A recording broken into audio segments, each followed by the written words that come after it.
चलिए आज सुनते हैं दोस्ती की एक बहुत ही प्यारी कहानी जो पहाड़ों के बीच पनपती है।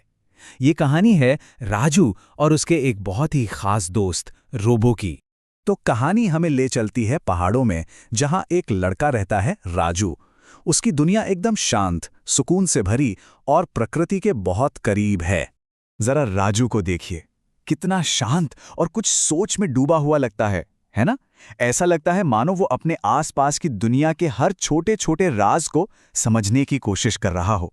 और देखिए, पास में एक छोटी सी गिलहरी भी है जो इस पूरे माहौल को और भी प्यारा बना रही है। राजू की जिंदगी का हर दिन करीब करीब एक जैसा ही था, शांत और साधारण। पर उसे इस बात का बिल्कुल भी अंदाजा नहीं था कि बहुत जल्द उसकी दुनिया में कुछ बहुत बड़ा और अनोखा होने वाला है। और फिर एक दिन उसे रास्ते में कुछ मिला, एक टूटा फूटा पुराना रोबोट। लेकिन राजू उसे बस एक बेकार मशीन की तरह नहीं देख रहा। वो उसे बड़े प्यार और जिज्ञासा से छू रहा है, जैसे वो कोई दोस्त हो जिससे वो कुछ पूछना चाहता हो। सोचिए, राजू के दिमाग में क्या क्या चल रहा होगा। ये अजीब सी मशीन आखिर है क्या? यहाँ पहाड़ों के बीच ये आई कैसे? और सबसे बड़ा सवाल, क्या इसे ठीक किया जा सकता है?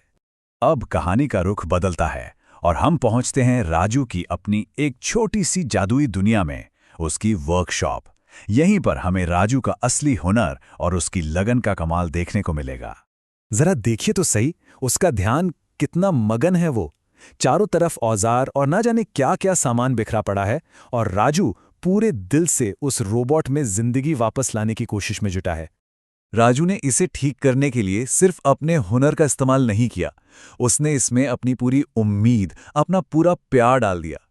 असल में ये सिर्फ एक मशीन को ठीक करने की बात नहीं थी, ये तो एक दोस्त बनाने की शुरुआत थी। तो सवाल यह है कि क्या राजू की ये सारी मेहनत काम आई?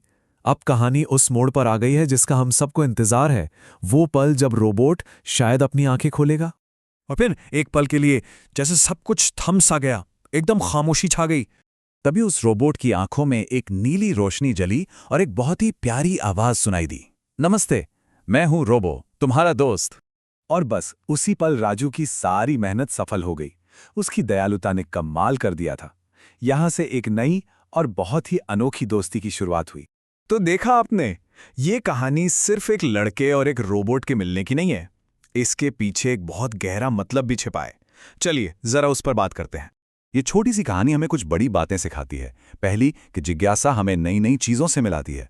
दूसरी, कि दयालुता में सचमुच एक जादू होता है। और सबसे जरूरी बात, कि दोस्ती हमें कहीं भी किसी भी रूप में मिल सकती है जहां हमने सोचा भी ना हो। वैसे तो कहानी यहां खत्म हो जाती है, पर अपने पीछे एक सवाल छोड़ जाती है। एक ऐसा सवाल जो हमें सोचने पर मजबूर कर देता है। अब राजू और रोबो का अगला सफर क्या होगा? उनकी अगली एडवेंचर क्या होगी? ये सोचना ही कितना मजेदार है ना?